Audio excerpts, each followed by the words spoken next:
Praised be Jesus and Mary.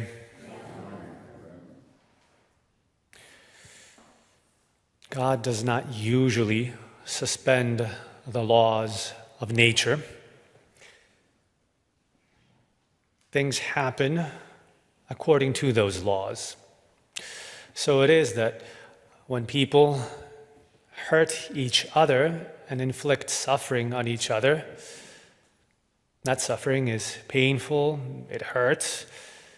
Sometimes it even causes death, according to the laws of nature. And when God does suspend those laws, we call that a miracle, and we see a miracle in the book of Daniel, when the 3 young men are not hurt by the flames.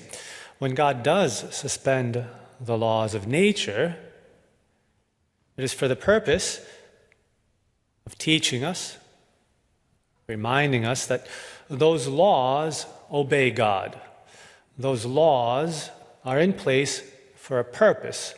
God is the creator and the master of those laws, even when he leaves them in place, even when things run their course according to the laws of nature. In the book of Daniel, again, we see the 3 young men who are thrown into the furnace by their persecutor, King Nebuchadnezzar. And we see 2 things that subsequently happen, 2 features of this miracle.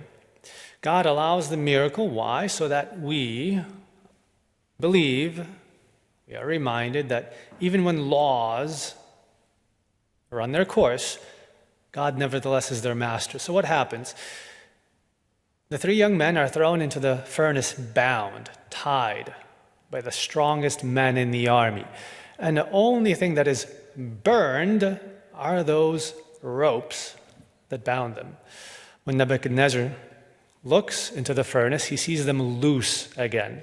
So that suffering that the king tried to inflict on them does what? It merely burns the ropes that held them bound. And the second thing that we see is that in that suffering, in the furnace, they are not alone. There are the 3 young men plus a 4th, who has the appearance of a son of God, a prefiguration of the Son of God. So when God permits us to suffer, when there is no miracle, but the suffering inflicted upon us hurts and even kills us, nevertheless, that suffering that God permits does no more than free us from the ropes, the bondage, the limits. It frees us from, above all, the fear of suffering itself. It's one of the amazing fruits of the redemption. Suffering is there. We are freed from fear of it. We can face it, endure it with Christian fortitude, Christian joy even. It does nothing to us except free us. And then we never suffer alone. The Son of God is always with us. That prefiguration is fulfilled. In the Old Testament, it was a mere prefiguration. In the New, it's a fulfillment. The Son of God is with us because he himself enters that furnace, not just when it's a miracle and nobody gets hurt, but he enters that furnace with us even when it hurts, even when he himself is hurt and killed. We never suffer alone, and that's what gives us true motivation and endurance in suffering. I recently met the husband of a woman whose story I heard.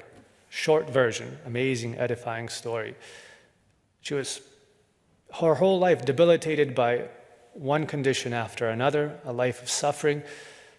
She says she had a miraculous experience of Our Lady appearing to her, and the only thing Our Lady said in that miracle of an apparition was, "You will always be in pain, but I will always be with you. The pain will not go away, but I will be with you. My son will be with you." And that knowledge that she was not alone gave her the strength to suffer with joy. And that is a pretty amazing miracle when we think about it.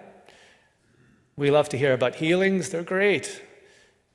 But that miracle of enduring suffering with resignation and even more with joy is, I think, an even greater miracle. So God does not usually suspend the laws of nature, and suffering hurts. But that suffering that God permits frees us and unites us even closer to God, who suffered for our sake. Praised be Jesus and Mary. Amen.